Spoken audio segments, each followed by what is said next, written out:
and welcome to today's lecture.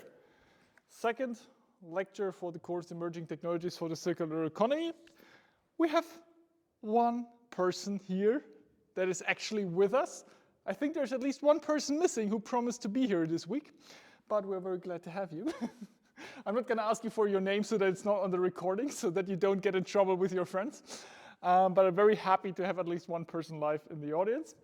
So last week we had a bureaucratic introduction about the exercises, the lecture schedule, the exercise schedule, and so on and so on. And we also talked about the general exam regulations, what you need to do to be able to participate in the exam. We also talked about the multiple choice quizzes and whether we know what you answered or not and how they count for the exam or not. And for all of you who sent me questions asking me to confirm that you have passed the multiple choice quiz, I would really like you to go back to lecture 00 and watch that video again. So that said, let's get started with lecture 2 that starts where we wrapped up lecture 1. So we talked about the 3 key challenges of the 21st century, being climate change, environmental pollution, and resource scarcity. Then we talked about some problems like greenwashing, and we also gave you a little bit of background information on those problems. And we also talked about the so-called linear economy before we finished saying, okay, this magic circular economy, that is also the overarching research theme of our university, is going to make everything better. And today, we're going to talk about the circular economy, what it is, and also how it's supposed to help. We're also going to talk about some flavors of the circular economy, for example, the performance economy, and then we'll make our way to some examples before making the connection to the next lecture that Anand is going to provide, who is sitting here right now, and next time you will see him in action. So let's get started. That pointer is not really working. Now it's working. As usual, all our slides and videos are available under open source license. You can click on the link and then download everything that you're interested in, and you can run away with that stuff without ever having to mention us. There are no news and updates. I forgot to delete that slide. So let's get back straight to the linear economy. Just as a wrap-up or as a reminder from the last session, what is the linear economy? It is the economy where you first grab resources from the environment by extracting them, by harvesting them, or by any other means. Then you use them to manufacture some good, could be a PowerPoint laser, could be a keyboard, could be another microphone or something else, or a nice hoodie. And then you sell them, and once you're done using them to the person you sold them, you're just throwing them away. So take, make, dispose. Yes, I know use is missing in between, but the short form is take, make, dispose. You don't really care about what you're doing with the waste or trash you're generating, which we identified as a big, big problem in the last lecture. And now the circular economy, as the name suggests, is trying to close this linear production cycle or make it into some kind of a loop so that you're not losing resources, that you're not just ending up with waste, but rather circulating resources again and again and again. And today, we're going to have a little bit of a more closer look on how we could actually do that. So there are different ways of getting into this topic. I'll usually try to do it first with some kind of a visual approach, and then getting into some definitions and some examples. So this is just one of many figures that will show you on how you could try to understand the circular economy. This one is provided by the Ellen MacArthur Foundation, a nonprofit that is solely dedicated to the topic of the circular economy and sustainability. And they try to start at the very top with resources and finite materials that we have, which we identified as problems in context of the 21st century, because some resources are scarce, Some of them are not really renewable, so you only have a finite set of them.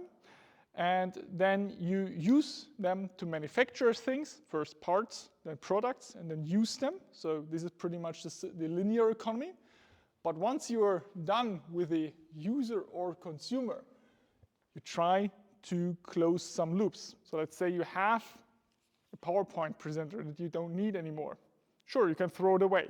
There's a window right there, I can throw it out, or there's a trash bin. Both amounts to the same. But instead, I could give it to Anand for next week, sharing the PowerPoint presenter that we have in our group, or giving to him for some kind of a second use, because I don't need it anymore next week, but he might, but he doesn't have to buy a new one. Sounds pretty simple, but it's not part of the linear economy. But even if this PowerPointer has no use anymore because maybe something breaks inside, maybe I drop it, maybe it's immersed in water and it's really not usable anymore, then I can still try to use some parts of it for remanufacturing purposes or to repair other broken pointers of the same type, because maybe not everything is broken. But even after that, I don't have to throw it away, because I can try to get as many resources out of this pointer as possible. So there are some batteries inside, there's probably some electric chips inside, there is a pointer with some LEDs inside or some laser components. All of those are resources that we once had to extract from our environment. And if we just throw them away, they are lost forever, or more or less forever. But I could just try, instead of grabbing some new stuff from the environment, I could try to grab a lot of of resources from this. And obviously, this is a very, very stupid example. I just tend to have a PowerPointer in my hand. There are like obviously examples where this makes much more sense. Notebooks, I'm not standing in front of a notebook. I can see our one person in the room also having a smartphone next to her. So there are a lot of different things where this makes much more sense than this. You could also think about a car or other parts where this makes more sense to try to really keep a grasp on those materials. So this is like the one part as the Ellen MacArthur Foundation puts this. This is essentially stock management on the right side. On the left side, you could also think about ways from the chemical or biological perspective. So how can you extract biochemical feedstock, how you can cascade different parts, how can you, for example, use things, for example, for other purposes. So let's say there are some leftover foods, or there are some waste, organic wastes in agricultural context. You could put them in a process so that one sub-product of that process is, for example, biogas that you can then use for heating or for chemical processes. You could also just compost an organic material and then use it again for farming. So there are different ways by either extracting resources to use them to produce the same thing again, in best case, or there are ways to, for example, mostly in the organic sector, to use them in different purposes. So, okay, I cannot eat that food anymore, maybe it got bad. That doesn't mean that it's lost forever. I can use it to make biogas, I can use it to make compost, I can use it to make fertilizer, I can feed it to livestock. So there's always different use than just throwing it away. This just being one way to explain it. There's also a large variety of definitions and explanations, attempts of what the circular economy is. Back in 2017, there was a paper where they found 114 definitions for the circular economy. It's now 7 years later. I don't really think that the situation got any better. I guess we probably have more definitions by now and not less. So that shows you a little bit how I don't want to say unclear, and I also don't want to say broad, but how manifold the perspectives on the circular economy have been and may still be. We haven't found an up-to-date paper on how many definitions are there, because at some point this discussion becomes a little bit pointless, because it's not about how many definitions are there, but what you can do with that. We are providing you some of those definitions. We talked about the figure provided by the Ellen MacArthur Foundation of 2 slides ago. Now we have like a written definition here. And the Ellen MacArthur Foundation defines a circular economy as an industrial system that is restorative or regenerative by intention and design. So you plan ahead and you, by purpose, design things in such a way that you can circulate resources. It replaces the end-of-life concept, meaning throwing stuff away, with restoration, shifts towards the use of renewable energy, eliminates the use of toxic chemicals, which impair reuse, and aims for the elimination of waste through the superior design of materials, products, systems, and within this, business models. So essentially, tackling, among other things, the 3 key challenges that we pointed out last lecture. So you're trying to avoid environmental pollution, you're trying to prevent things like climate change, and you're trying to avoid this problem of resource scarcity by keeping resources as long as possible in the loop. There's also a definition provided by the European Parliament, and just as a note, you don't have to learn those definitions by heart. We want you to understand this topic, and if you use your own words to explain us what the circular economy is, that's totally fine. We don't gain anything if you just learn those phrases but don't understand them. We want you to understand this and act accordingly, so don't just learn them by heart. Those are just examples to present you with the different facets and perspectives of the circular economy, and then point out the main overlaps and where they are slightly different and what is important for us in the context of this lecture. Note, and back to the definition of the circular economy by the European Parliament. They define the circular economy as a model of production and consumption which involves the sharing, leasing, reusing, repairing, refurbishing, and recycling existing materials and products as long as possible. In this way, the life cycle of products is extended. So a very strong focus here on production and consumption. And concepts that you might already be aware of, but they were associated with the circular economy. You're probably very familiar with the sharing economy. So renting something when you need it, or having those weird electric, scooters, or bike sharing or car sharing. Like, you probably are very familiar with those, or there are even like services where you can rent for a predetermined time VR headset, notebooks, cameras, or other high-end electronics for a certain period of time. So you're already probably very familiar with the sharing and leasing aspect. Reusing, you might also have heard before, like buying a used smartphone, for example. Repairing seems to be straightforward, refurbishing and recycling also. So essentially trying to package those existing concepts and utilizing them for the circular economy thought. And then there's a another definition provided by a Swiss guy called Walter Stachel, which is the one that we're probably going to most rely on in this lecture, because he also provided us the definition for the linear economy, and we'll get back to him in the performance economy and later. He also wrote a quite good book about this. This doesn't mean that he's like the only definition, that only he is right, but it's one of the ones that makes most sense to me and is also quite usable in the context of this lecture. So he defines the circular economy as something that manages stocks of manufactured assets, such as infrastructure, buildings, vehicles, equipment, and consumer goods. So the production part of linear economy. To maintain their value and utility as high as possible for as long as possible, and stocks of resources at their highest purity and value. So I want not to have this nonsense that Apple, Microsoft, and many other high-tech companies are doing, that you need to buy the same product every year again because it's either outdated, according to their definition, or just breaks down after 1 and 2 years.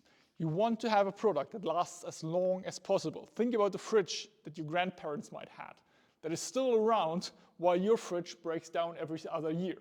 This is what you're looking for, keeping something that you once manufactured for as long as possible. It's okay to repair it.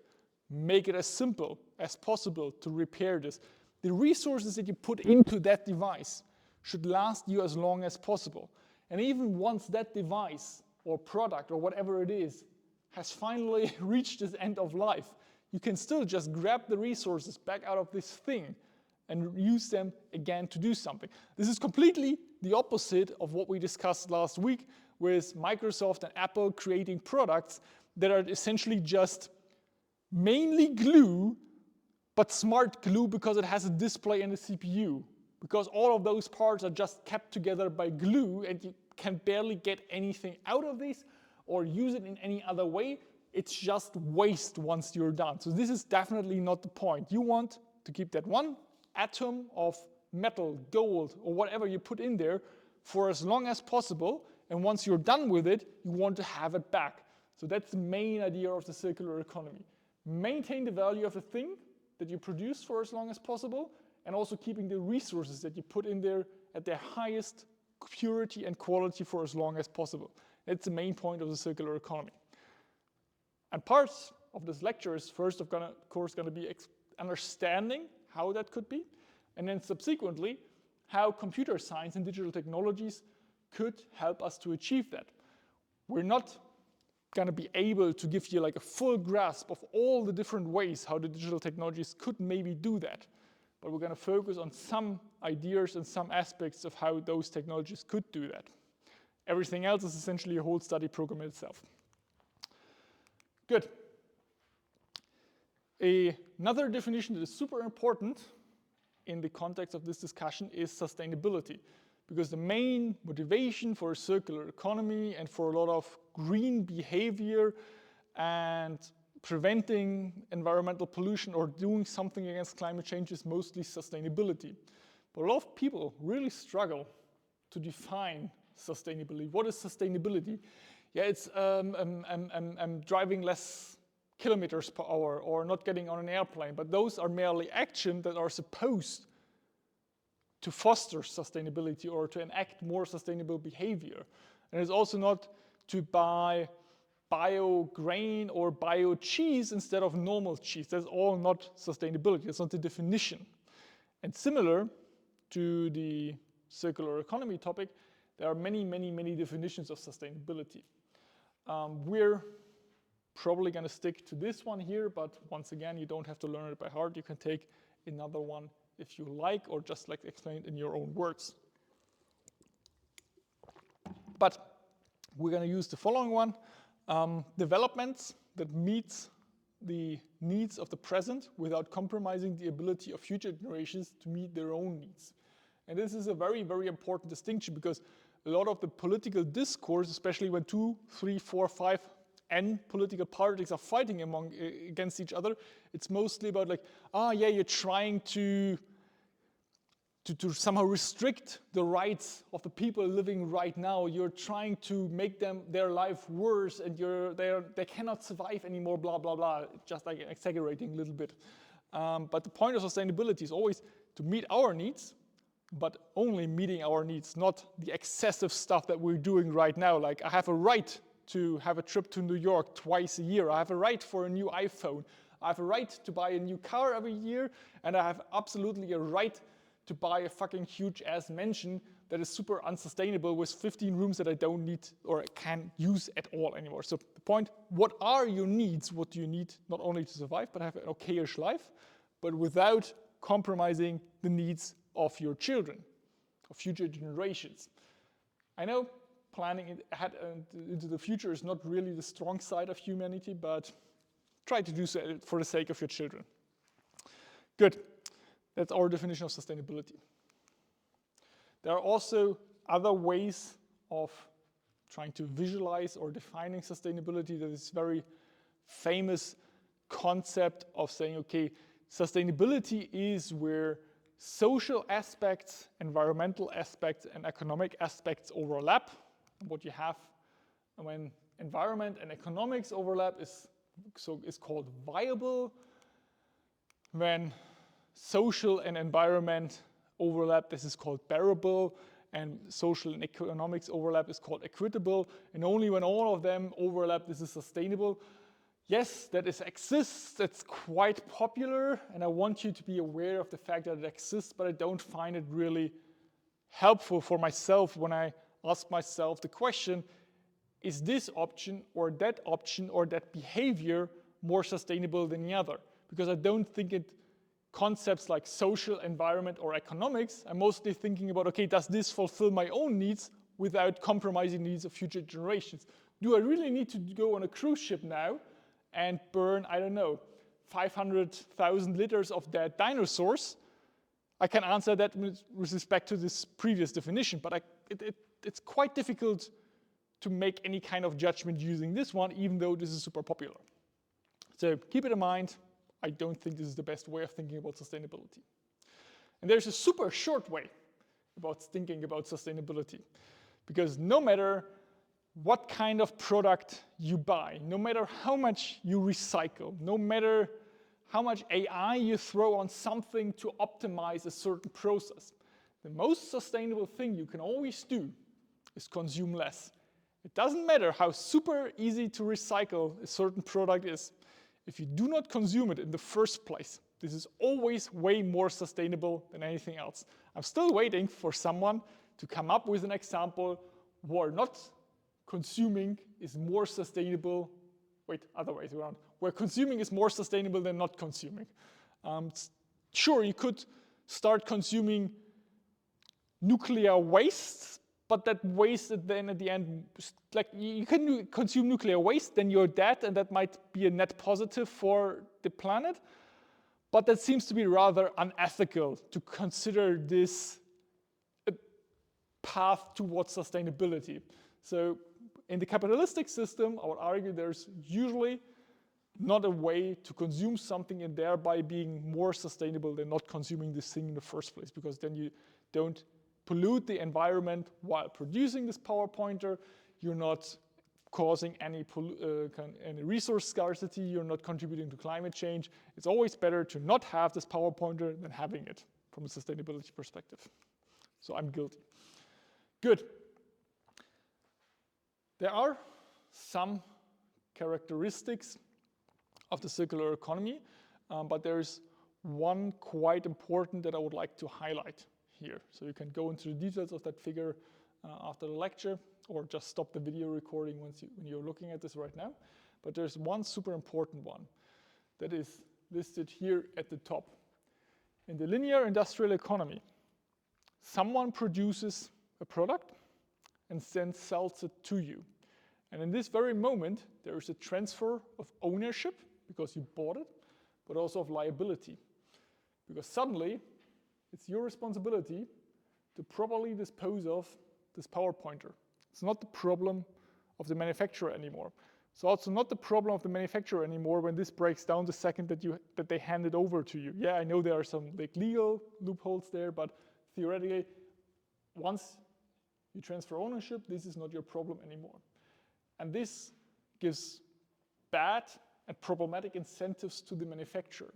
Because once Apple has your money, they don't give a remote shit anymore how long the iPhone lasts. They don't care about the fact that it's difficult to repair because after a year you can just buy a new one. They don't care about the fact that certain parts degrade very fast. They don't care about any restrictions that you might have with that iPhone anymore because they already got your money. At that point, you only become relevant for them again once there is another opportunity of making a shitload of money with you again. For example, repairing your $800 iPhone for another $600. That's where you suddenly become interesting again. But otherwise, this does not care. And they also are not liable and responsible for the proper disposal of that product. They suddenly shifted this responsibility to you. So you maybe think back to this concept of the carbon footprint that we talked about last week, where British Petroleum came up with this idea and shifted or tried to shift the responsibility of climate change and greenhouse gas emissions to you as a user of fossil fuels and not them as one of the main producers of fossil fuels. No, we are not responsible for climate change and greenhouse gas emissions. We're just producing the thing that you're burning. How could we be at fault? It's you who is using that fossil fuel. It's pretty much the same logic. So they produce a thing that can barely be recycled, that can barely be repaired, where there's no way that you can somehow put a second use case to this, all the things that you're trying to do with the circular economy, and then making it your fault. They might not making this like your fault from a public or marketing standpoint, but once you cannot use your iPhone, it's your problem to properly recycle it or put it, like dispose it. Where do you put your iPhone? You can bring it somewhere, but then it's still not really well recyclable, or someone cannot just take parts out of this to repair a different iPhone. So Apple doesn't care, you can't do anything about it, and suddenly all of society has to suffer from that decision. And a major shift in the circular economy is that you try to avoid this transfer of ownership. Especially in the performance economy, this becomes way more critical. We'll come back to this. But having this transfer of ownership and liability is something that's going to play a big role in the circular society and circular economy. First,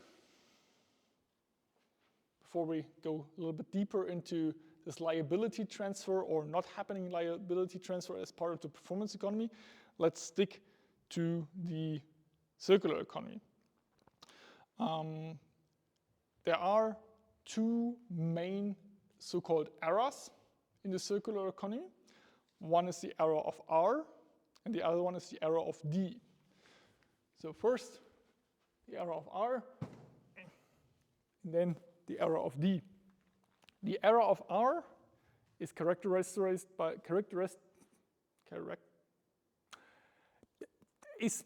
has a lot of R's in it because I cannot pronounce the English word right now. So those are concepts like reuse, repair, remarket, remanufacture, refine, and reprogram goods. So you are trying to maintain the value, the quality, and the quantity of stocks of certain things, products, resources, by using those R's. So I have a stock of PowerPointers. I try to repair them if they don't work anymore. I try to reuse them either by giving them to Anand for next week, or giving them to someone else, or reusing, or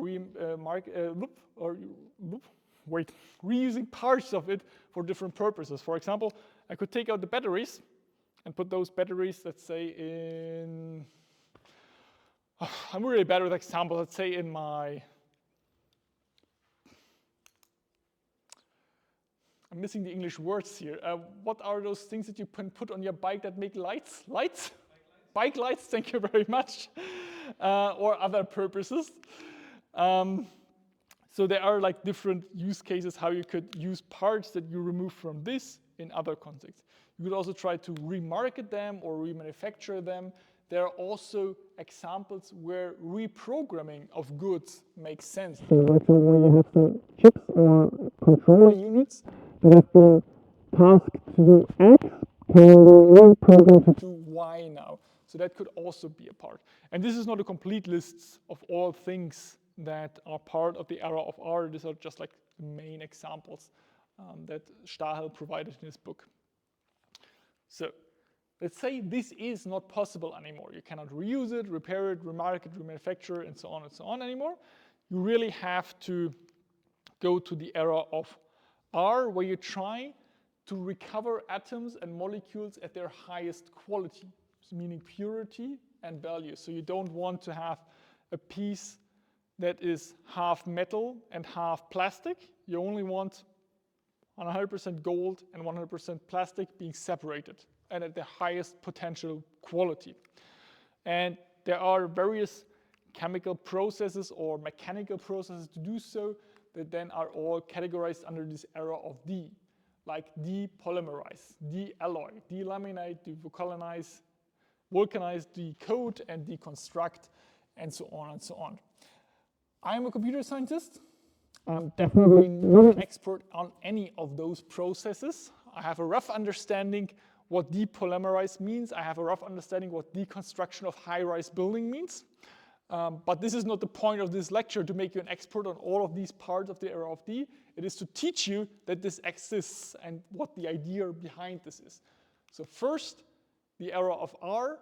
Only when that fails, we're moving on to the era of D, where we're trying to get all the stuff that we ever put once into something back. We want all the stuff that we want back so that we, in best case, don't have to put any virgin resources that we have to extract from the environment again into a new circulation of this product.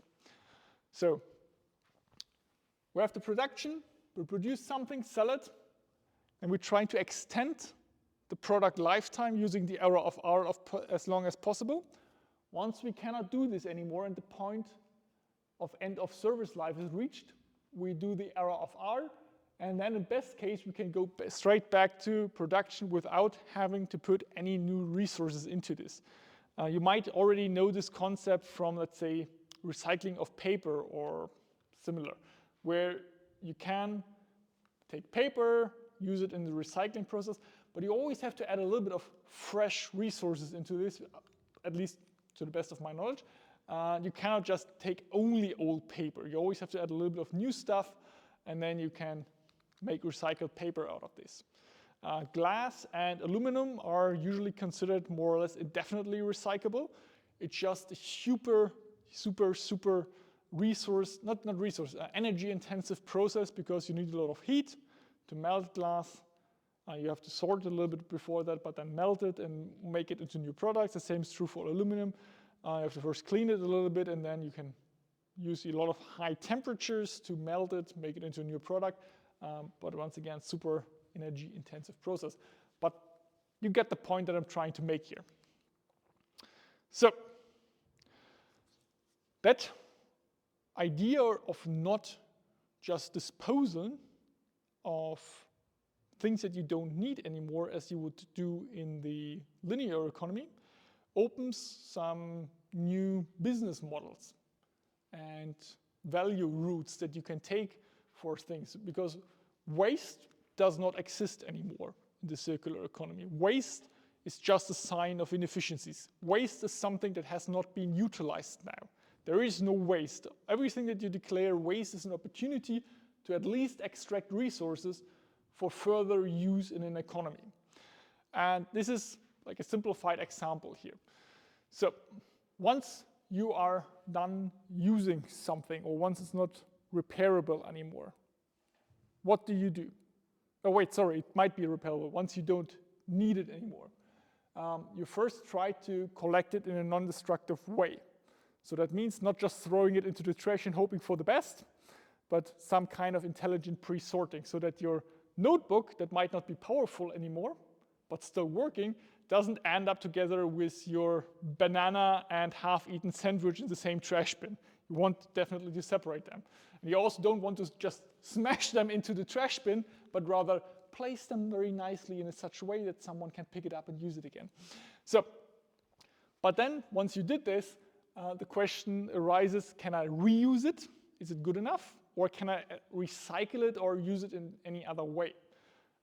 Using the example of the notebook that might not be powerful enough anymore to run high-end large language models or anything else, you could definitely think about a reuse way. And that would be a good example for the so-called high-value route, because it still has a value. You essentially just need to do like some nice touch-ups and maybe delete some old data, and then you can just sell it for a rather high price.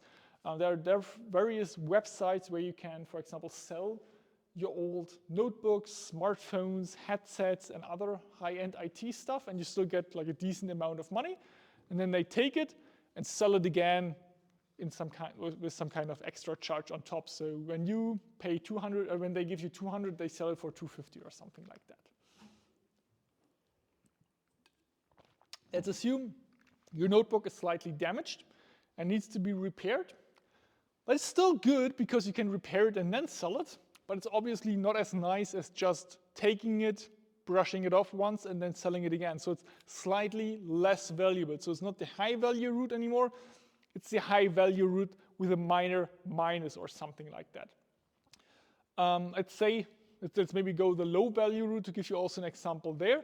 Let's say the notebook is broken beyond repair, you smashed it to the ground, you stomped on it, and then maybe your dog peed on it. That makes it essentially not upgradable anymore. You cannot refactor it, you cannot repair it, and you can definitely not reuse it. But you can still recycle it, meaning trying to get all the resources that have ever been put into this model into this notebook and use them for later use, but trying to extract them at their highest value, at their highest purity. And that obviously is a way more difficult process than just taking the notebook, putting in new windows on it, and then selling it again. This is why we have this difference between a high value route and a low value route. And obviously you always prefer the low value route because recycling is way more complicated, a lot more effort to get the resources back and to essentially then manufacture them back into a working notebook.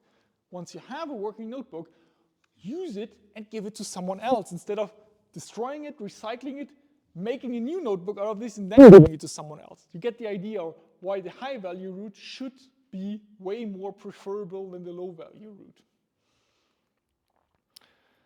So now we're coming to the end of me talking a lot, and then we're also coming maybe to a little bit more interactive part with some questions. If we would have 20 people here, I would have a lot of fun also asking questions, but we'll try to keep it a little bit lighthearted so that our one person, the audience, is also coming back maybe next week. But now I'm first gonna wrap up my long talking session.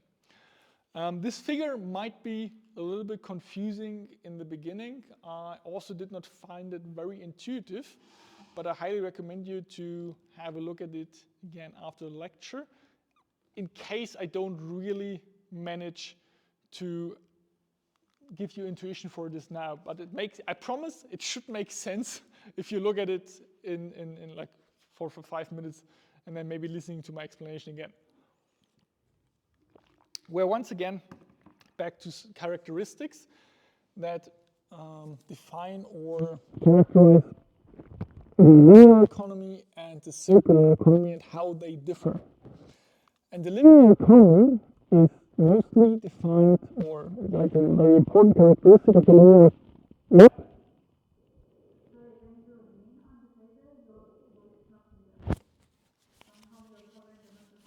Yeah, I think the microphone is probably then stuck in my beard, so I'm trying to not do that again. Thank you very much. Good. So again, difference between linear economy and circular economy, and trying to explain from a different perspective. Using that figure might be a little bit confusing initially, but hopefully makes sense once you think about it twice. So the linear economy is primarily, or at least mainly, characterized by a very low hour per kilogram, meaning labor input per weight ratio. That means, in other terms, you try to produce as much shit as possible in as little time as possible. So think about cheap, low budget stuff from Asia that can be produced on a mass scale at such a cheap price that it still makes sense to ship it to Europe and then being able to sell it very, very cheap. So producing as much shit as possible for as little, in as little time as possible. So essentially mass production. You do this in a highly mechanized process, so large-scale factories that mostly run autonomously or automatically. And you also have a low to medium euro to kilogram, so value per weight ratio. So super cheap stuff where you have to put very little money in to get off output. So think about cheap clothing stuff or whatever. In a range from basic materials like cement to smart goods like USB memory sticks, but obviously not the high-end, high-quality memory sticks, but the stuff that you get for €1. I don't know. I'm not super up-to-date with all the hype stuff that teenagers do right now, but I heard that this Temu stuff is quite hip, where you can buy a lot of stuff for very unreasonable prices, and then you ask yourself, why is the shit breaking down all the time? So essentially it's one-time use, and then you have to throw it away. Very good example for the linear economy. It's so cheap that you know it's wrong, but you still buy it and then just throw it away after, I don't know, using it once or twice. So characteristics are low labor input to weight ratio and a low value per weight ratio. That's the correct two super important characteristics for the linear economy. However, the circular economy has a very different setup or constellation or like characteristics. there you have a very high hour per kilogram and euro per kilogram ratio. That means that you're putting a lot of labor into quite a low output in terms of kilograms and value. And that sounds to be like super unintuitive, because why should I be interested from an economic perspective putting, I don't know, 200 hours of work into getting the same output as I would get in the like cheap linear economy mass production scheme? Why would I need to do that? Economically, that seems to be rather unintuitive. However, from a sustainability perspective, that makes more sense, but we'll get to that later. So, higher hour per kilogram and euro per kilogram ratios for reuse, remanufacture, and selling performances, such as goods as a service, in a group with new technologies such as life sciences, nanotechnology, which by nature produce dematerialized objects. And I think we have a very, nope. Wait, we have that nice figure here, because that might give you a little bit of a better intuition what I mean by this high hour per kilogram, euro per kilogram value thing. What you can see here on the right side is a very, very good example. The hour per kilogram ratio of remanufacturing a car engine is 270 times that of manufacturing a new engine. So it's way faster and probably also cheaper to just build a new engine, if you purely look at hours, kilograms, and euros. But this very narrow mindset is essentially what got us into this mess, why we now have to deal with climate change, environmental pollution, and resource scarcity, because we're not really accounting for all the factors that are going into a super cheap linear economy and mass production and consuming ourselves to death. Because it's way more sustainable, or most likely, I'm not saying it's always more sustainable, to really take a car engine that is beyond repair and then reworking it and remanufacturing it. But when you already have a car engine that is can be repaired in a certain amount of time or remanufactured, there is a high probability that this is more sustainable than just going to the environment, extracting scarce resources again, transporting them around the globe, putting in the production circles, and then throwing it out there. There's a high probability that this is more sustainable, not less sustainable than just remanufacturing it, but it's more time consuming. And we will get into some of these implications in our other lecture called Leads to Growth, which is always happening in the winter semester, when we're talking about topics like the problems of, or the idea of jobs, and do we need a job, and what defines here as a job, and do we all need to work 40 hours or might be 20 hours, just as a teaser. So this complex topic cannot fit in here, but if you're interested in this, join us next semester. But long story short, in a circular economy, we are okay with spending more time and money to remanufacture something instead of just producing something new, because it helps us to keep resources that we already have at the highest purity, highest value, and using them for as long as possible. Because in a finite system, the linear economy just cannot exist forever. If you have a finite system with finite resources, you cannot forever just go back, extract new resources, and put them into a cycle. At some point, this extraction process will be either not working at all anymore because new resources don't exist anymore, or it will be way too expensive to extract the rest of the resources that are still left. So the linear economy will fail at some point, because we are living on a planet with finite resources. So no matter how expensive and how much effort you need at some point, the circular economy makes more sense in the long term and is more sustainable. And it also isn't really a problem when you think about it, because the intuition of capitalism and mass production might now be initially that you're saying, okay, shit, stuff gets more expensive and people get unemployed, because if you don't produce new shit anymore, then what are all the people who are right now working in production doing? Yeah, maybe, for example, they could go to repair, remanufacture, reuse, and other parts. What we have right now in repair is not any way comparable to what we have in production. And usually repair also needs more time than just producing something new. So let's say every job that we lose in production causes maybe 2 jobs in repairing. So that's not really a problem. The same goes like with all the payment stuff. But as I said, this being quite a big topic that we shifted to 1 or 2 separate lectures in our Limits to Growth series. What are you supposed to take from this? 2 decoupling indicators for the circular economy and the linear economy. Linear economy has a low hour to kilogram and a low to medium euro per kilogram ratio, while the circular economy has a high hour per kilogram and euro per kilogram ratio.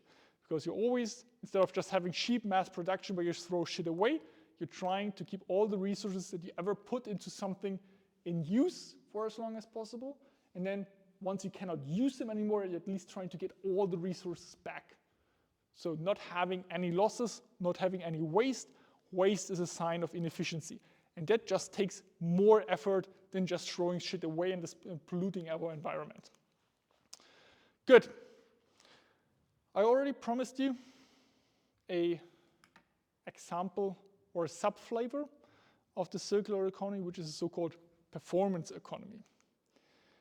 And the performance economy is tackling, or not tackling, it's essentially a good example where we can discuss this transfer of ownership and liability issue.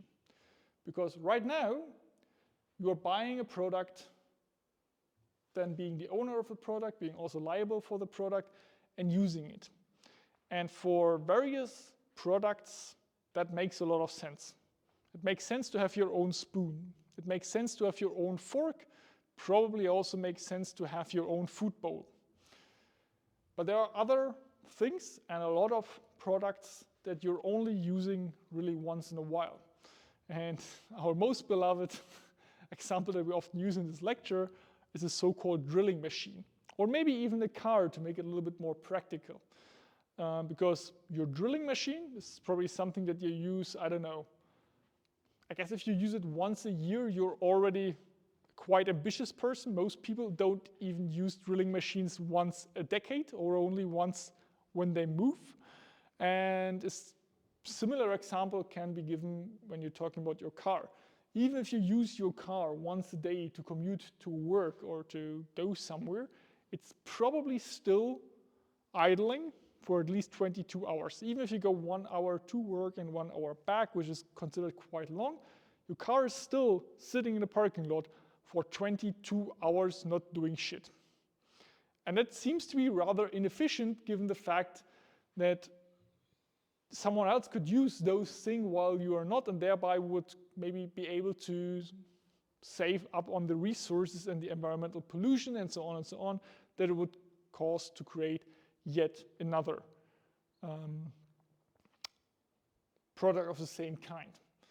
And it also maybe cause, oh wait, we'll get back to that. So essentially that's the main motivation for the performance economy. So what if you don't have to own things that you use on a semi-regular basis to just achieve something that makes your life easier?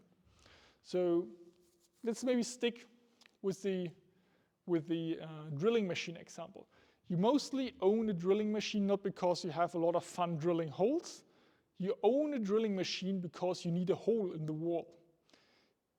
So it boils down to you needing a hole. You don't want a drilling machine. You just buy the drilling machine to get a hole in the wall. So what if there would be a service that provides you holes? A service provider that makes you holes in the wall. So you move, get into your apartment, says, I need 25 holes, one there, one there, one there. And then someone comes, drills the holes, and then you're done. Then you would not need a drilling machine anymore.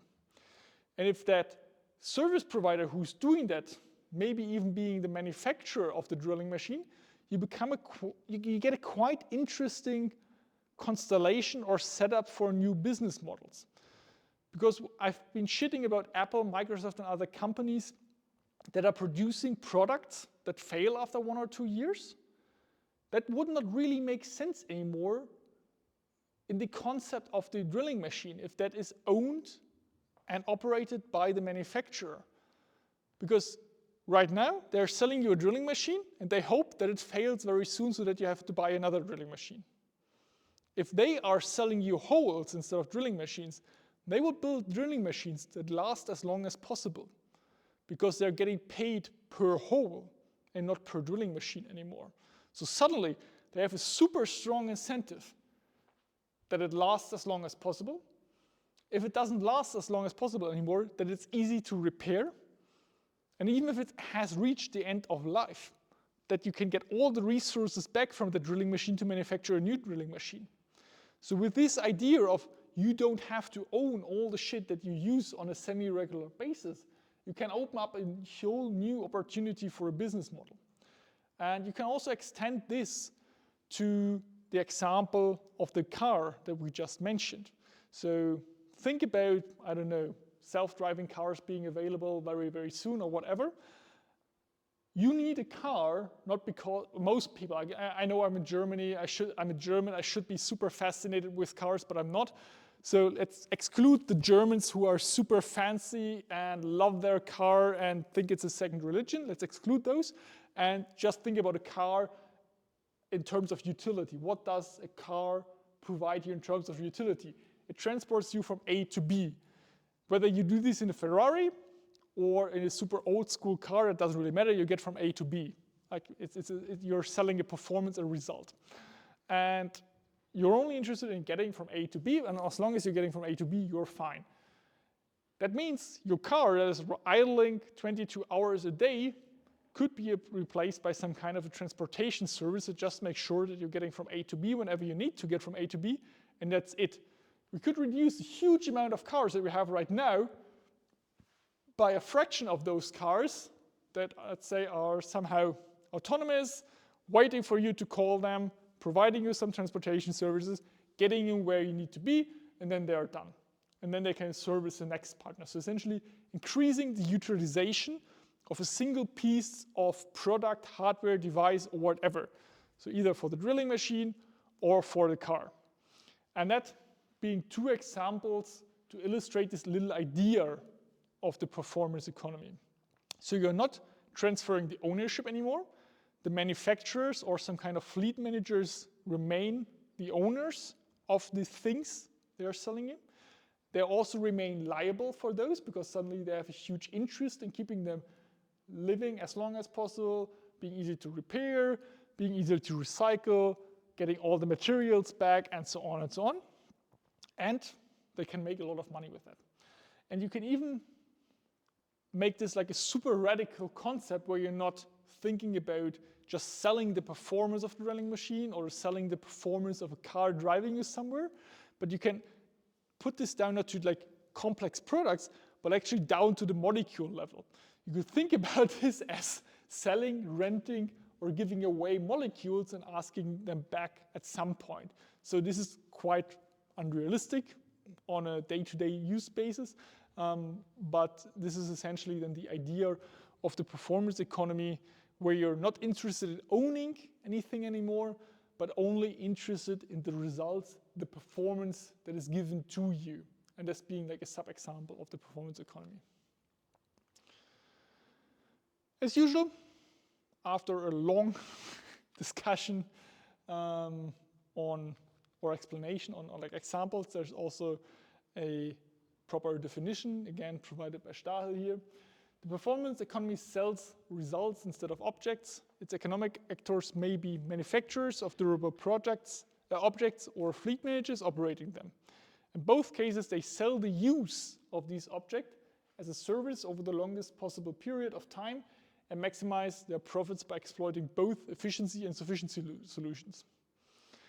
And when you read this and think about the examples that I just gave you, what economy that we talked about today before, but that you also probably know from your personal experience that you might have actually used, has aspects of this performance economy.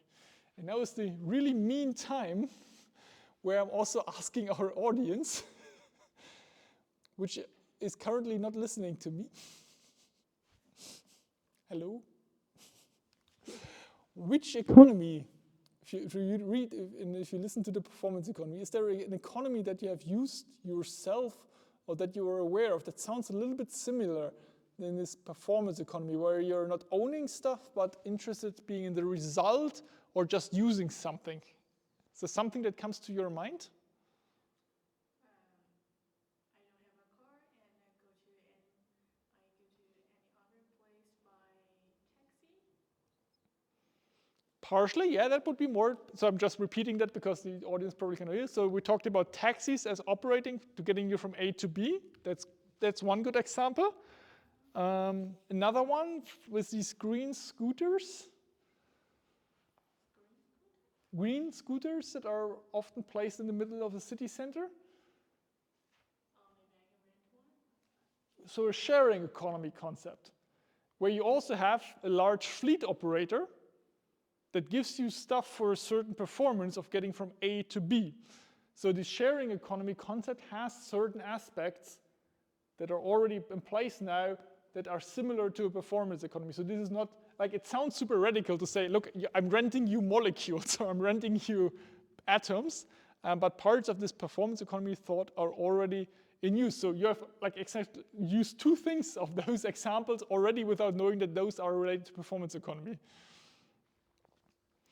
And that is because there's often like a question that we get like, yes, this performance economy sounds super great and fancy, but when are we using it and how is this related to computer science, for example? But having such a sharing economy is usually a super computer science intensive process because you need an app to do that. You need to make sure that these weird cars or scooters know where they are. You need some kind of a payment process without computer science. Like imagine just doing this on paper, probably a little bit painful. So thank you very much. That makes Stahel argue that the performance economy could be one of the most sustainable business models that exists because you're maximizing the utilization of each and every molecule or atom by not giving it to some person and then it idles for some time, but essentially sharing it most efficiently among various types of users and entity, and thereby making sure, and then also making sure that the manufacturer still remains liable for those things, and having thereby an incentive to make them last as long as possible, essentially makes them very, very sustainable.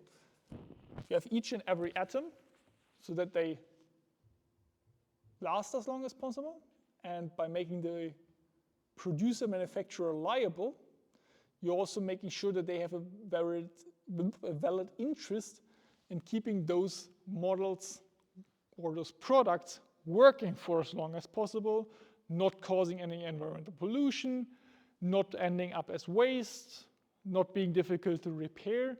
So there are a lot of various advantages to that.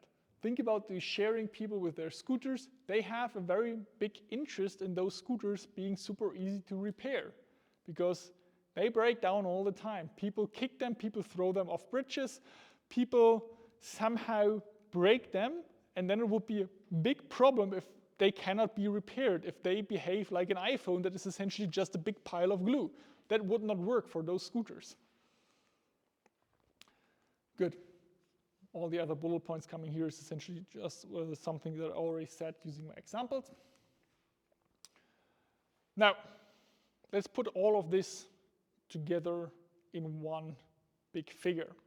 So last week we talked about the linear economy, and today we repeated that a little bit. We talked about the circular economy, and we also talked about the performance economy. So how do all of those fit together? So in the big circle, you see this circular. So first, like in the big square, you see the linear economy. So take, make, dispose. Bad, as we already discussed. And then in the circle, you see the circular economy, which is trying to manage the utilization or use phase of stocks or products that you manufactured and their components by maintaining the value and quality of them for as long as possible, more or less. And then in this small square, you have this so-called local use case focused performance economy. Because performance economy, maybe there are some exemptions to that, but it mostly only works on a local scale. I have a car that can get you from A to B. That doesn't really make sense if you are living in New York and the car is in Berlin. The same for the drilling machine that can drill holes, or the virtual reality headset that you can rent to use, or the scooter that you want to use to go to the supermarket. Most performance economy examples and business cases are very, very localized. So the performance economy is often a subset of the circular economy in a very local context. I cannot come up right now with an example of a performance economy that works on a larger scale, except for maybe something like cloud resources or something like that. But like physical things that solve physical problems for you are mostly localized examples here. So small scale, local use focused performance economy, and the big square is essentially the linear economy here. No, sorry. The big square on the right is not the linear economy. It's the one where you have the flows of used materials returning to the raw material producer. So essentially trying to keep this circle. You're not throwing stuff away, but you're using them. So linear economy, circular economy, performance economy, and getting your materials back once you cannot use them anymore. So essentially era of D. Good. Questions so far before we move on to some examples?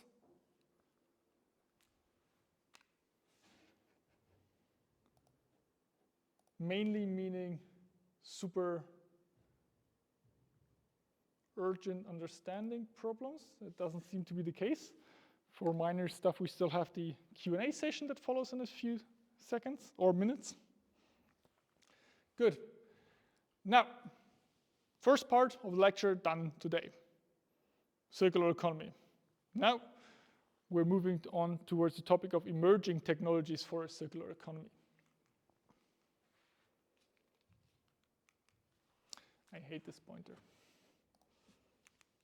Damn. Good.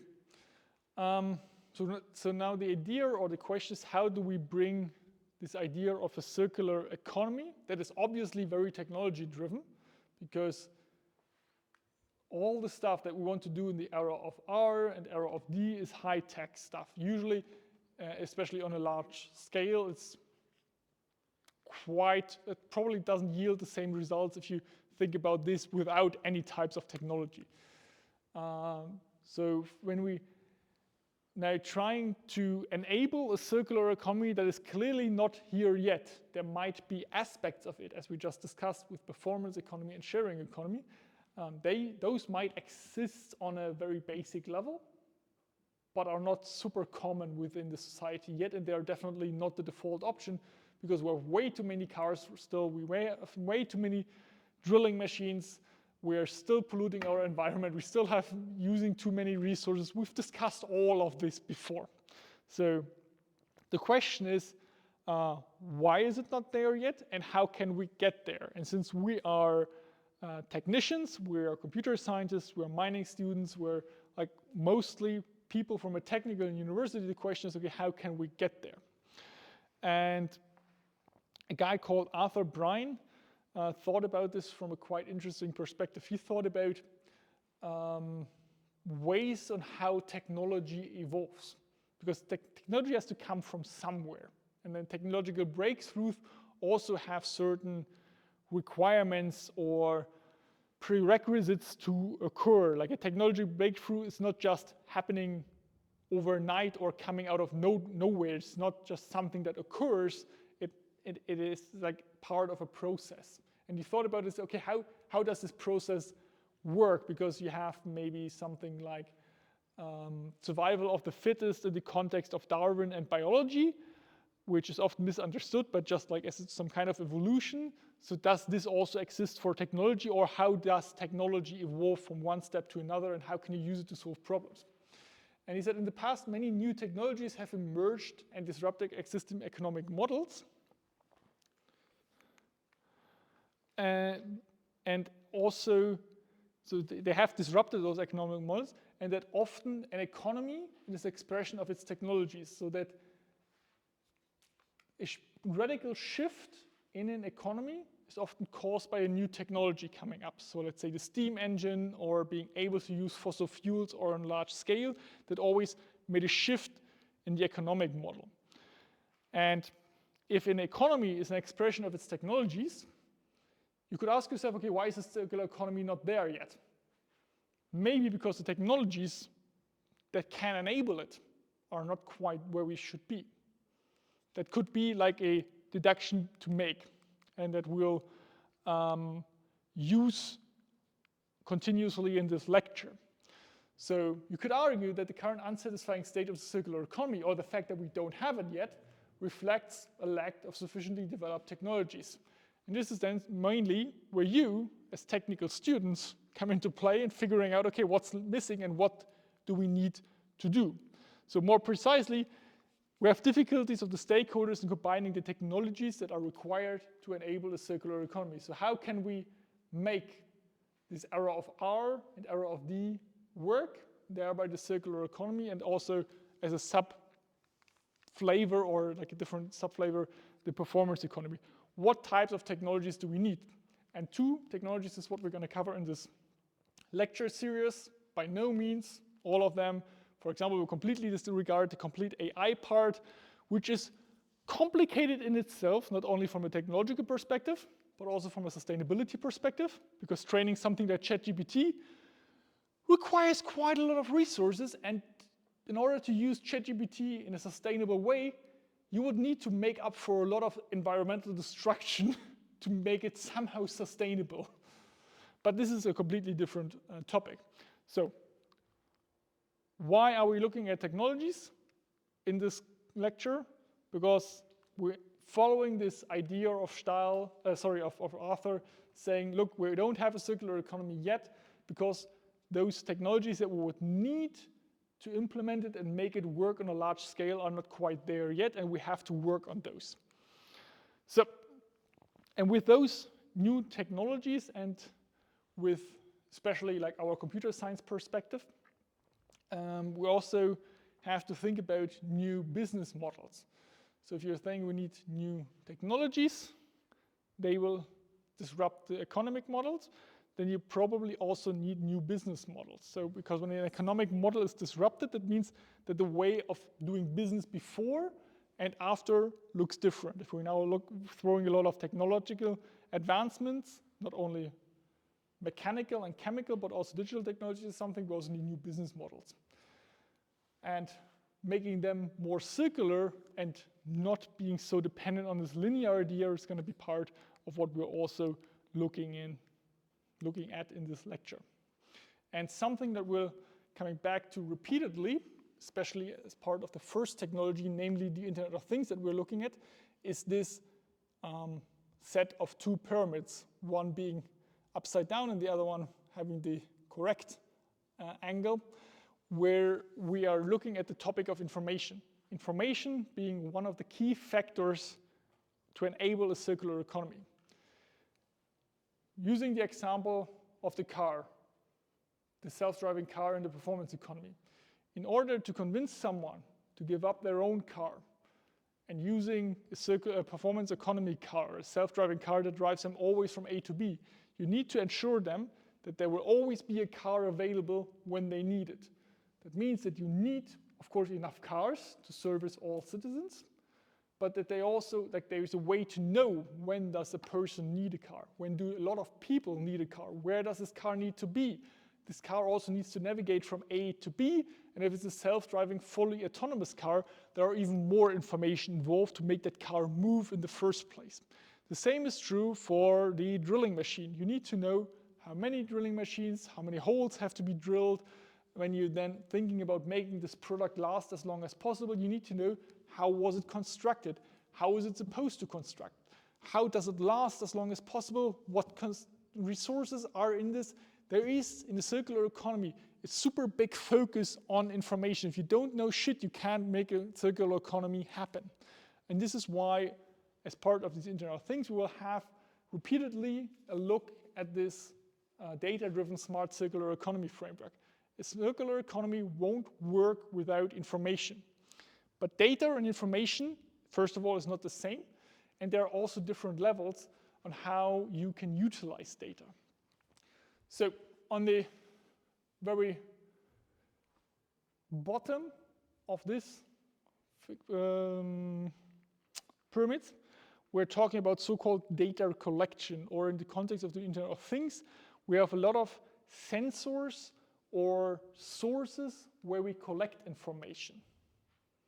So that could be the information that I know that inside this power pointer thing are 2 AAA batteries. That's a piece of information. There's probably a temperature and a humidity sensor in this room that collects information about this very room. If you think about an autonomous car, it probably has a GPS sensor. It can tell you how long a battery will last if it's an electric vehicle. It will tell you how fast it can drive, where it can drive, how it can drive. Is there a pedestrian in front of me? Is there a car behind me? Is this a highway where I can drive 100 kilometers? All of those are information, data that need to be collected, that you need to make any decision first. But purely data often doesn't get you far. For example, if I give you a sensor reading that says 0 or 1, you can't really make a lot of sense of this. And this is essentially where we go the first step from this part below, up here, and then also to context, where it then becomes information. Because a 0 or a 1 could have many, many meanings. If I now tell you that the sensor that is giving me the 1 or the 0 is a parking sensor, you could start making sense out of this and then making it information. Maybe 0 means, this parking spot is empty. And 1 means, the parking spot is occupied. That means this is a way how like a stupid piece of information suddenly becomes a meaningful piece of information that you can use in a certain sense. Using this then, walking up the ladder here, we'll get back to this in more detail when we talk about the Internet of Things, but just like trying to give you a little bit of an idea how this makes a difference also for our circular economy. Keanu is essentially following this example. So 1, 0, occupied or not occupied smart parking sensor. What can you learn beyond that if you collect more and more of those data points? Okay, it's not just a parking sensor, it's a parking sensor in the middle of a super busy city. That makes it a very interesting and beloved parking spot. And let's say on weekends, it's always super busy at this parking spot. It's almost occupied all the time. What does that give you? You can say, okay, it's very nice that it's occupied all the time, but you can also use it to better manage and utilize resources. For example, raising prices to make a higher profit, or to better control how many cars get into the city. So for example, in various cities, they raise prices on one hand, obviously, to make a shitload of money on the weekends when there's a lot of people that want to go shopping in the city center. But they also control it to make sure that not more cars come into the city than there are parking spots. So raising prices is a way to make profit, but also control how many people get there. You could also try to incentivize people by lowering prices to take that parking spot over any other. So this concept of having outside, let me decline a call, having parking spots outside the city center that are near a public transport station so that you can park outside very cheap, then take public transport into the city center. Could also be things that you can learn by contextualizing and giving meaning and then synthesizing knowledge from just the 0 and 1s over a longer time period by adding more and more information. And that is pretty much also what we're going to do in the circular economy. Collecting information, making sense of information in this context of fostering sustainability. So this is essentially the way up. And then we also have the other pyramid matching our first pyramid, where we're talking about mostly data analytics perspective. So prescriptive, predictive, discovery, diagnostics, and descriptive. Prescriptive being something quite intuitive. What often happening in economy nowadays is how can you use the resource to be optimized dynamically. Predictive is then what better use can be made of the resource. So how can you better utilize, how can you optimize the utilization of your parking spot, essentially making sure that it's occupied at all times and making you money at all times. And then discovery, but better use can be made of the resource given current conditions. What I just said, raising prices dynamically. And then you can also say how did X happen to the resource, or descriptive, what happened to the resource. Seems a little bit abstract right now, but we're going to come back to this in a second for some business models that we're looking at, but then also when we're getting closer or more deeper into the Internet of Things, when we're talking about the first technology in this lecture series. Good. Super important, this concept for our sharing economy or the performance economy, where you need to know all of this. You need to collect information about all the things or data first and make sense of them, and essentially go in the whole prescriptive, predictive, discovery, and diagnostic and descriptive part for things in a performance economy or a sharing economy. So let's now make a few examples before wrapping up the lecture that are part of the circular economy, partially of the sharing economy, but also partially of the performance economy. First, starting from the era of R, essentially. Reselling.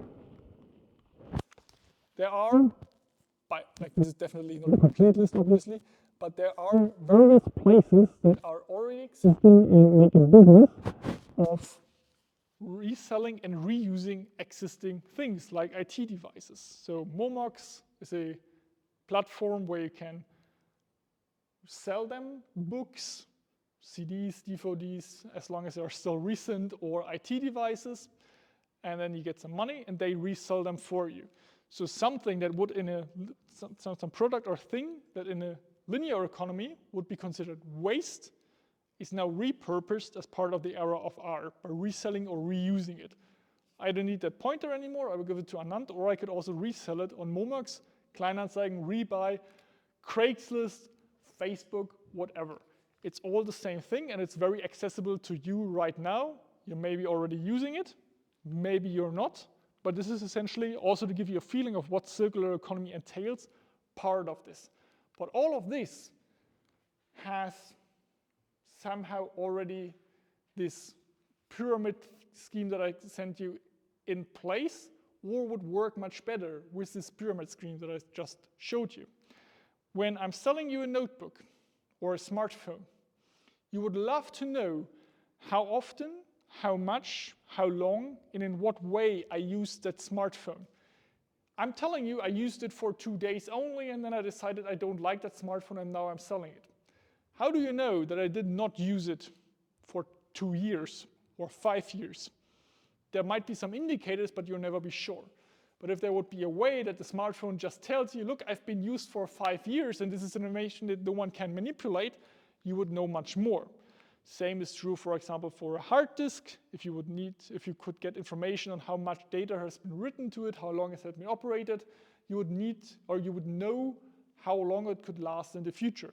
It's the same that is true for cars, but you usually try to infer from the mileage counter, hoping that it has not been manipulated.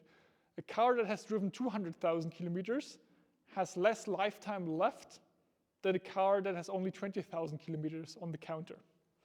So there is a huge difference. So we're talking about, again, about information. You would get a better price, but also a better understanding of the remaining lifetime left in a thing if you have more information. So we'll go back to our two pyramids. Another example, future resources. That is not part of my lecture. Click. There was once a really cool project that inspired that slide, but now became a whole research part in itself. It's called Buildings as Material Banks. We're here at GoTech in Goslar right now, and it is obviously a building, and it has been constructed of resources. Let's say at some point this building is not required anymore, or parts of the building are in such a desolate state that the whole building needs to be teared down. Most of what is left of this building then is considered waste. But what if you could come up with a way that you know, okay, this part of the building is made exactly of this material, that if disassembled correctly could be used again as this, and the same like for high-rise building, bridges, tunnels, or other infrastructure components, that you not just smashing them and crumbling them and then throwing them away, but that you can actually reuse the materials that are in there as best as possible, at their highest purity, at their highest value, and so on and so on. So that for the next building you're building, you don't need so many or no virgin resources at all. This is more complicated in the way that we're building buildings right now, but think about it more from a modular perspective. I mean, sure, we're often using bricks, but then they're glued together and it's quite difficult to get them like disattached from each other, but that there are maybe building blocks that can be used for a new house or for a shed or for parts of a bridge. Obviously, I'm simplifying here, but having a more modular design process in mind, and then also having something like a building passport so that 50 years later, people know, this is this type of material. It has been used for 50 years, but it can last 100 years. And we can now use it to build X, Y, or Z. So this idea of knowing what resources are inside infrastructure that we already built, but can be repurposed later, also once again relies on data. If we don't know how it was constructed, what went into the construction, how it was used, how long it was used, you cannot make any valid decision in a circular economy context. And that is not only true for building and infrastructures. We're actually starting a research project in the next few months where we are diving, as one part of this big project, it's a multi-million-dollar project, as part of this, we're diving into this question of what type of resources, you call this urban mining, instead of mining in the mountains, you're mining in the city. You think about, okay, what type of resources are available right now in a city? How many smartphones are there? How many notebooks? How many rare metals in tons or kilograms are in the city right now, and thereby will be at some point available as resources, so that we can mine them from the city and put them into new production instead of grabbing fresh virgin resources from somewhere else. So this urban mining thing became a complete new research thing in itself, but once again, solely depending on information. If you don't have the information, you can't get this right. And you need technologies to do that. Landfill mining is something that goes in a similar direction. Especially Europe has a very long tradition of shipping their trash somewhere else and making it someone else's problem. That caused a lot of environmental pollution at various places on this planet and fucks up a lot of lives. But at some point, it might actually be the case that Europe is biting themselves in the ass because they shipped all the resources away. And once someone figures out how to mine resources from landfills, they will be like, shit, now we're out of resources and someone else has them. So right now it's mostly harm for those countries and places where we shipped all our trash, but it could become at least like a way of getting resources back in the future, even though that's probably gonna once again be some kind of a probably not so great way for those countries where we shipped our way, because it's a technology heavy and energy intensive process, and there's probably some exploitation going to happen in the future, but that's a different ethical problem, not a technological problem right now. Good, so urban mining, infrastructure as resources, landfill mining, all having the same idea of understanding what resources do we already have and then trying to get them back. And a concept to facilitate this, like it's not that digital twins are like the sole solution to that, but a building block of this, are so-called digital twins. You might know this, or like there are various ways of explaining what a digital twin is.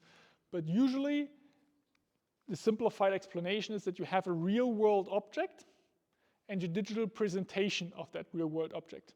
I'm a real-world Benjamin, even though only one person can now convince themselves that I'm not a robot or not an AI-generated thing, but I assure you I'm real.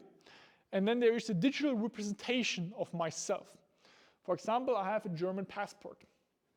And that means there is some kind of an entry in the German government's servers that says, okay, the Benjamin really exists, that Benjamin has this passport ID, there's also a tax number attached, that Benjamin has a health insurance, that Benjamin paid this many taxes.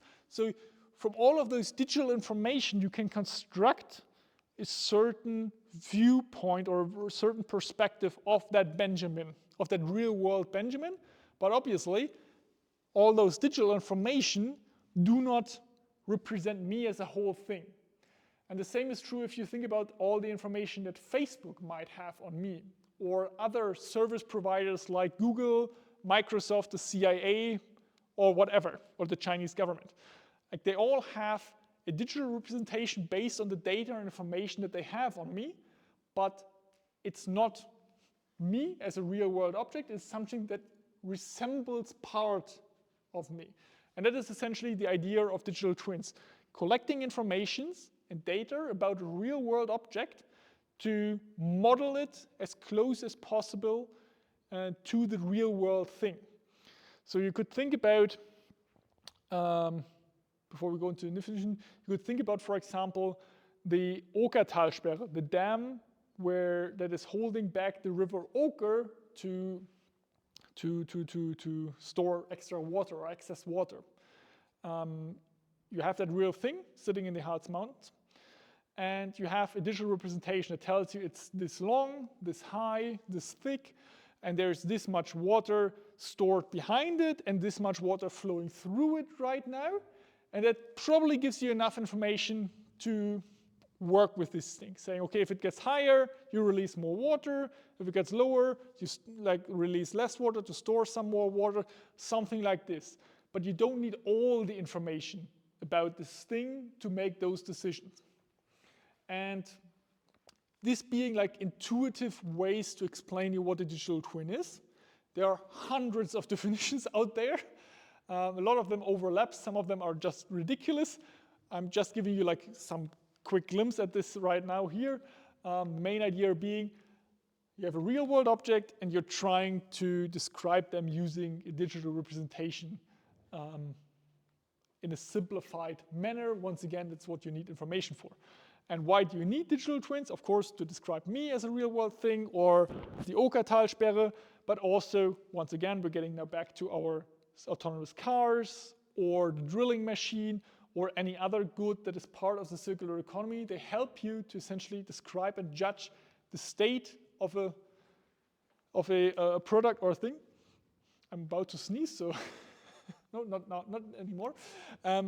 To be able to describe the state or the being of a real-world object to make decisions for the circular economy.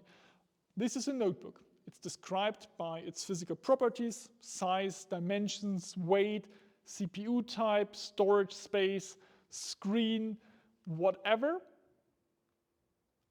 And those information you can use to make decisions for this. Like, it has run for 200 hours, that means it's still worth this much. Or we know that there is this amount of gold or other rare metals inside it. That means we can use it to make this other product. Or it's like in sustainability terms worth this much because it saves us the extraction of other rare metals, which would cause further pollution, and so on and so on. So digital twins being things that help us to structure the information we would need for a circular economy. And I gave you some more examples here from the automotive industry. There you have like the difference between an actual real-world car and a model of a car.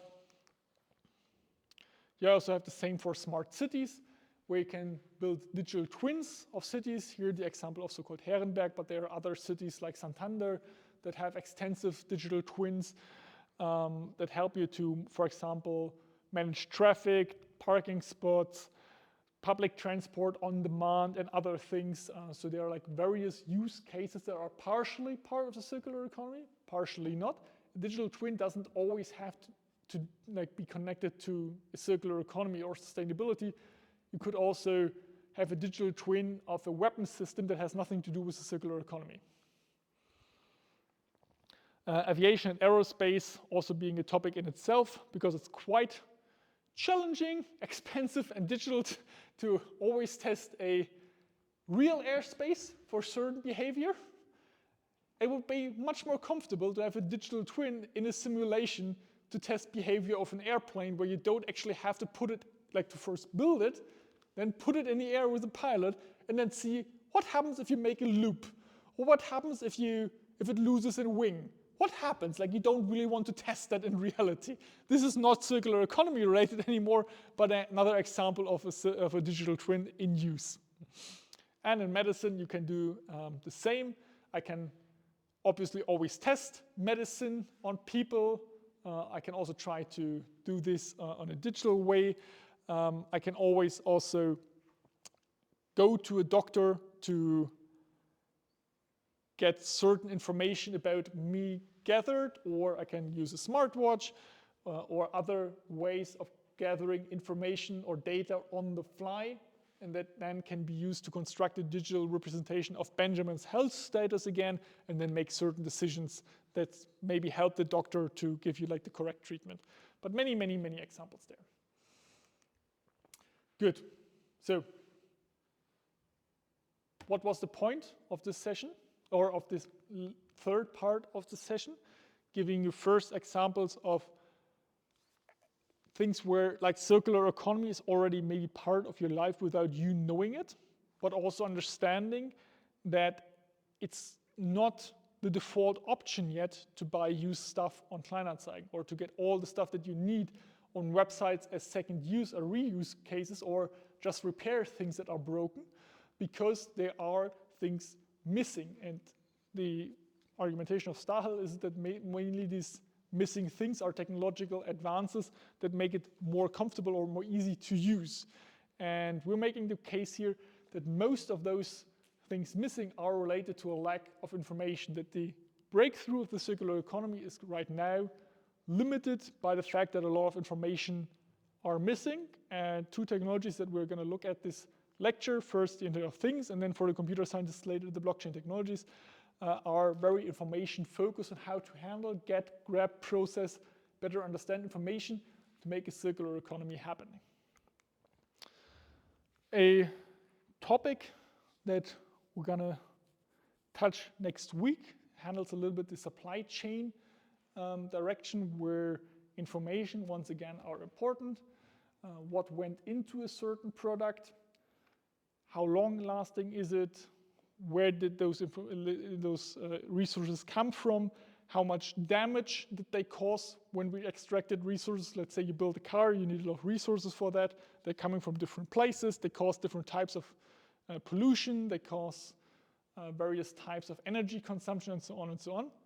But how much actually goes into a product? How bad is it for the environment? How long do we need to use it to justify those costs? That's part of supply chains and calculating the impact of certain goods on the environment. So is it more sustainable to drive somewhere by car or by bike? What is the impact on the environment by owning your own car versus by car sharing or autonomous cars or going there by bike? What is the sustainable impact of using Google? You have a Google search engine request. You want to know how to get to Hamburg from Goslar. That triggers a request on the Google servers, which are trained using an AI model, but there are also a lot of data centers running. You need to get the connection there, and so on and so on. So everything you do has a certain impact on the environment, and quantifying those is essentially part of what we're going to talk about next week, and also partially connected once again to this digital twin thing, to information, and so on and so on. I think I went backwards. Yeah. To now make the transition to Anand next week, where I think we're going to start with this example of which has been in the news for a while. It's not quite that recent again anymore, but still probably a good use case. So that's my old car, a beaten up old van that served me and my wife quite well for a while, but at some point it was really done and reached the end of its life. So we had the question, what's the successor car? Because I was working really in Clausthal and not in Goslar back then, and Clausthal famously doesn't have public transport, so there was no way of getting there by train, and a very complicated way of getting there by bus from Göttingen, where I was living back then. So the question was, okay, what type of car? Should we get another internal combustion engine car, or should we get a battery electric vehicle car? Should we get a used internal combustion engine car? Used battery electric vehicles were not really an option back then, so that we discarded that option. But what would be more sustainable? And once again, you're back to a question that is heavily relying on information, because you would need to figure out first what's the environmental damage of producing a new battery electric vehicle. You would need to figure out the environmental damage and resource consumption and so on of a new internal combustion engine vehicle. And then you somehow have to deduce how that would relate to an already existing used car, but which then might not last as long as a brand new car anymore. So all of this is an information question that you first need to gather to then make the decision which one is more sustainable under which condition. Because this question is just not like straightforward, a yes or no question. It is a it depends question. How many kilometers are you driving per year? What type of car do you compare? What electricity mixes do you compare? And so on and so on. So this is a multifaceted problem. And what we're going to do in the subsequent lecture next week is to essentially figuring out questions like that. So that you, for example, could determine the break-even point of an electric vehicle versus an internal combustion engine car. Is it, for example, always? Could you get us a poll for that? So I'm explaining the question. You can, in a few seconds, then answer that question using a poll. At which point is it more sustainable to drive a battery electric vehicle instead of internal combustion car? So option number A would suggest that either right away at 0 kilometers, it's more sustainable to drive an internal combustion engine car, or at some point between 0 and 50,000 kilometers, then 50 to 100,000, 150, or 200,000, or after 200,000 kilometers, or not at all. So E essentially means it's only going to happen after 200,000 kilometers, where most cars break down, or not at all. So the question is a battery electric vehicle more sustainable in the first place at all? And yes, if yes, after how many kilometers? Is it in the first 50,000, in the second 50,000, in the third 50,000, or fourth 50,000, or not at all? And I guess Anand is probably giving us a poll right now. I guess 20 seconds are probably enough for all of you to think about that question, because next week Anand will go with you into detail on how to get to that answer. Should we reveal the answer today, or would you like to keep it for next week? You can reveal the answer. Okay, so Anand just gave me permission to reveal the answer, and then next week it's about how do we get to that answer. Because it is a quite reasonable and super, super important question in the context of sustainability. You are presented with, in best case, only 2 options, and then you have to decide which one is more sustainable. In reality, you'll probably have 20 options, each of them claiming to be the most sustainable. We have a result? Great. I always hate this presentation of BBB. So one person said it's more sustainable right away, And then we have 4 who argue for 50 to 100,000, 4 who go for 100 to 150,000, and 4 who say 150 to 200,000. No one says that a battery electric vehicle is not more or is not more unsustainable than the ICE ever. Can you give me presenter rights back? Now the bad answer is, or the bad problem is, it depends answer. And I'm just going into detail next week on this, but we can only answer this question with this study here for 2 cars that they compared, which is a Polestar 2, this is something like a Tesla competitor, and the Volvo XC40. They are manufactured by something like companies that are collaborating very closely, so they could also compare these cars quite nicely. They're also very similar cars in terms of size and what you can do with them. And we have 4 graphs here.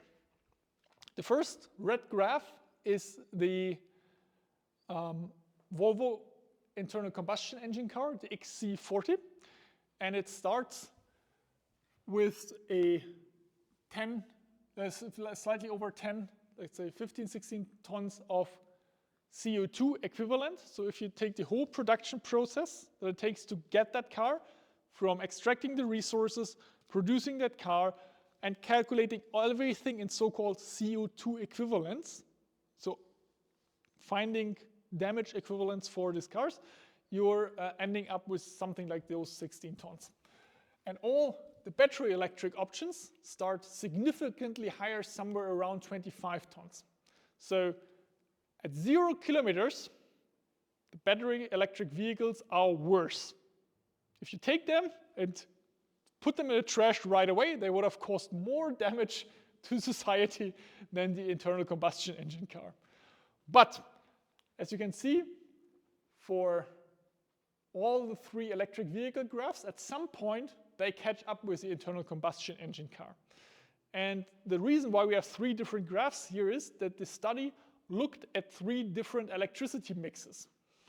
The first electricity mix in orange is the so-called global electricity mix, where a lot of coal or oil-powered energy production goes into charging and producing those cars. If you build battery electric vehicles based on fossil fuels, there is like a good reason why they are why it takes them longer to become more sustainable than a normal combustion engine car that is driving off fossil fuels as well. Next one is the so-called European electricity mix, which is more green than the global average. So if you, for example, compare it to China or India, which are famously using a lot of coal-powered plants. And then there is this, let's call it purple graph, which assumes purely wind energy or some other green source to power the car. Then we have the earliest break even. So after 50,000, after 78,000, and after 112,000 kilometers are the prospective break even points. But for those 2 cars, under various constraints, conditions, and assumptions in this context. And this is why this topic of life cycle assessment is so important to understand next week. There is usually no easy answer to say this is more sustainable than the other, and that makes a huge difference for the circular economy, for example, to determine high value routes, low value routes, or the most sustainable behavior in a certain place. You first need the information or the data and the information, then put them into a certain context to make decisions. And life cycle assessments are very, very critical tools to better understand how worse or how bad is the environmental impact of any given product or decision or thing or service that you use, consume, do, whatever on the environment. Because everything you do requires resources, energy, or some kind of things from the environment and has an impact on the environment. And how bad is that is something that you can quantify, or at least try to quantify using so-called life cycle assessments. But the life cycle assessments are always only as good as the information or data that you can put into a life cycle assessment and the assumptions and constraints that you can put there. because you can try to make those life cycle assessments as detailed as possible, but you'll always have to make some guesses or work on some assumptions. When it comes to the CO2 footprint of the steel, aluminum, or metal and plastic parts that were used to manufacture that Polestar coming from somewhere, maybe they took the 100-kilometer extra long route because there was an accident on the usual highway to deliver the plastic parts from the plastic part manufacturer to the plant that is assembling the Polestar cars. You cannot really account for that unless you are really like tracking absolutely everything, which we're not doing right now. You get the idea. But all of those life cycle assessments are only as good as the information or data that is like which they are built on top of. Good. Anand will get back to that next week. Long story short, information are key to making a circular economy happen. And we're talking about technologies here that are primarily focused on handling and working with data information in the next lectures until the end of the semesters. So information is key. We need information technologies working with information to make a circular economy work. That's the main proposition that I'm making today. So what did you learn today? What is a circular economy? Briefly talked about the performance economy. We also talked about some examples of the circular economy, some that you might be aware of that you're using, others being more scenarios for the future. We also talked about this information, data pyramid, double pyramids thingy thing that I presented you. And I teased you a little bit the LCA idea of what Anand is going to present you next week. We have an exercise online, if I'm not mistaken. Yep, it's about circular economy. It's once again a multiple choice quiz. For all of you who already sent me an email that the link is not working, I know. We did figure it out that the link is broken on Tuesday. So we replaced the link on Tuesday. Please, if you still have a problem, go back to GitHub and download the exercise sheet again. It should all have a working link now. If not, if you're really sure that you downloaded the correct exercise from GitHub, then please send us an email. But since we did not receive emails from all of you, we assume that some of you managed to get it working. And that's pretty much it. We have some further resources if you would like to dive a little bit deeper into this. And we've teasered the next lecture. And I would say 5-minute breaks. At 4:10, we meet back for the Q&A session. Today, without me, only with Anand, because I have to go to an event at the TU Clausthal up in Clausthal. So sorry about that, but I'm very sure that Anand will be a perfect and adequate replacement for me. So thank you very much. See you all next week.